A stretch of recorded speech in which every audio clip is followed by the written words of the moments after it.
बिस्मिल्लाहिर्रहमानिर्रहीम, अस्सलाम वालेकुम। मैं हूं नुमान खान और आप देख रहे हैं पाक अफेयर्स। नाज़रीन इकराम, पाकिस्तान तहरीक इंसाफ को 3 बड़ी शख्सियात छोड़ने जा रही हैं और ये वो शख्सियात हैं जो कि आपको मेन स्ट्रीम मीडिया पर नजर आते हैं, आपको सोशल मीडिया पर यानी फेमिलियर फेसेस है। फेमिलियर से मुराद ये कि सब लोग जानते हैं, जो भी पॉलिटिक्स में इंटरेस्ट रखते हैं, जो भी सियासत को देखते हैं, जरूर उनके शक्लों से आगाह होगा।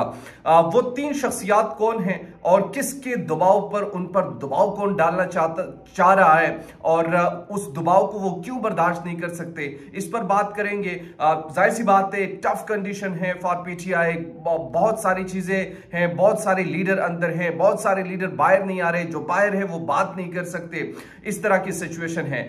दूसरी अहम चीज जो है, 9 मई के वाकयात काबिल मुजम्मत वाकयात। अब यूं लग रहा है कि हुकूमत पाकिस्तान अब इन वाकयात का फायदा उठाकर या इन वाकयात के पसे पुश्त कुछ ऐसी चीजें वो करने जा रही हैं जिससे यानी ये कहा जाएगा कि एक एग्जांपल मैं आपके सामने रखता हूं। आज जब इलेक्शन कमीशन ऑफ पाकिस्तान ने अपना जो रिव्यू पिटीशन में ये सुप्रीम कोर्ट को जवाब जमा कराया, तो उन्होंने कहा कि चूंकि 9 मई के वाकयात जो हुए हैं, अब इसके बाद सिक्योरिटी के जो हालात हैं वो मजीद ऐसे बन चुके हैं कि इलेक्शन कराना नागुज़ीर है। That's it, what I am saying कि इन 9 मई के वाकयात के पीछे बहुत सारी ऐसी चीजें हैं जो हुकूमत अब करना चाहती है। ये हुकूमत जो है वो बेसिकली निगरान हुकूमत जो पंजाब की है, खैबर पख्तूनख्वा की है, इनका बुनियादी तौर पर मकसद ये है, महवर ये है कि साफ और शफाफ इलेक्शन कराए जाए। मगर वो साफ और शफाफ इलेक्शन कराने की बजाय हर वो काम कर रहे हैं जो इलेक्टेड गवर्नमेंट भी करने से कतराती है। दूसरी तरफ इमरान खान की जमानत का क्या बना, वो आपके सामने हम रखेंगे।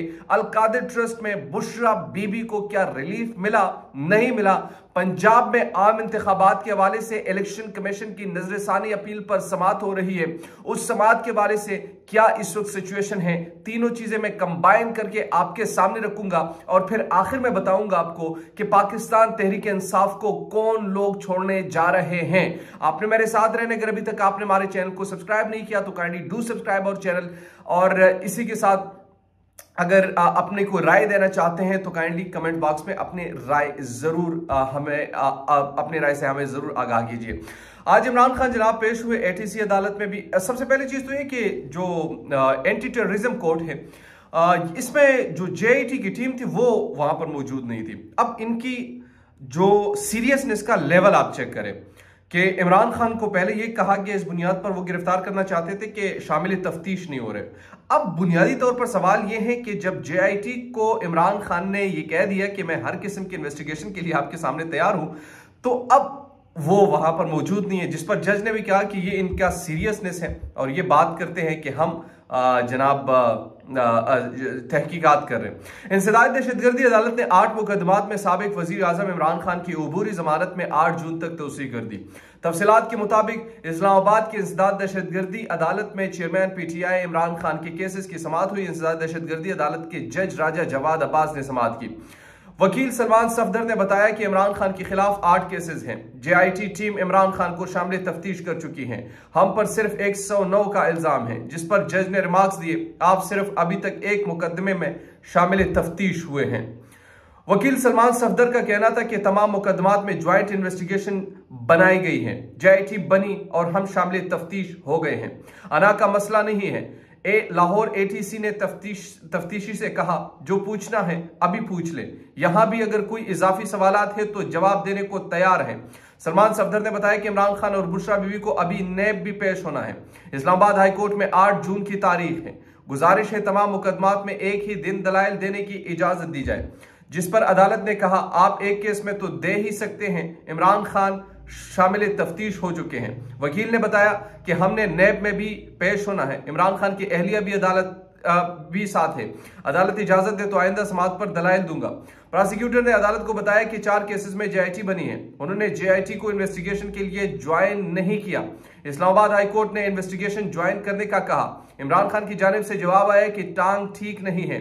जमानत कबल इस गिरफ्तारी का मतलब ही यही होता है कि इन्वेस्टिगेशन को ज्वाइन किया जाए, जिस पर अदालत ने रिमार्क्स दिए। हाईकोर्ट ने कहा कि उन्होंने नहीं, आपने इन्वेस्टिगेशन के लिए जाना है। क्या आपने इमरान खान को सवालनामा दिया? वकील सलमान सफदर ने बताया कि लार्जर बेंच के हुक्म पर JIT जमान पार्क आई। एक शख्स ने जाना हो तो इसके खजाने पर क्या अखराजात आते हैं? अगर JIT है तो इसके अखराजात क्या होंगे? दरखास्त गुजार को सिक्योरिटी के खदशात हैं। जज राजा जवाद अब्बास ने सवाल किया कि 2 दिन इमरान खान तहवील में थे, तब आप कहां थे? लाहौर की JIT जमान पार्क जाकर तफ्तीश कर सकती है तो इस्लामाबाद की JIT क्यों नहीं? वकील का कहना था कि इमरान खान पर 160 मुकदमात हो चुके हैं। इन्वेस्टिगेशन ऑफिसर्स अपनी कुर्सी से उठने को तैयार नहीं, एक बयान ही तो रिकॉर्ड करना है। सवाल दे, हम 3 दिन में जवाब देंगे। सामने बैठकर कौन सी चाय पीना है?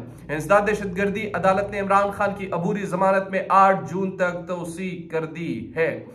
ये जो आज ATC अदालत में इमरान खान पेश हुए, इसकी जो तफसीलात थी वो मैंने आपके सामने रखी। अब आते हैं जनाब पंजाब में जो ज़िमनी इंतखाबात के हवाले से नजरसानी अपील पर दरखास्त आज चूंकि जमा कराई थी इलेक्शन कमीशन ऑफ पाकिस्तान ने कि इस पर नजरसानी की जाए, तो इस पर समाअत भी जारी है।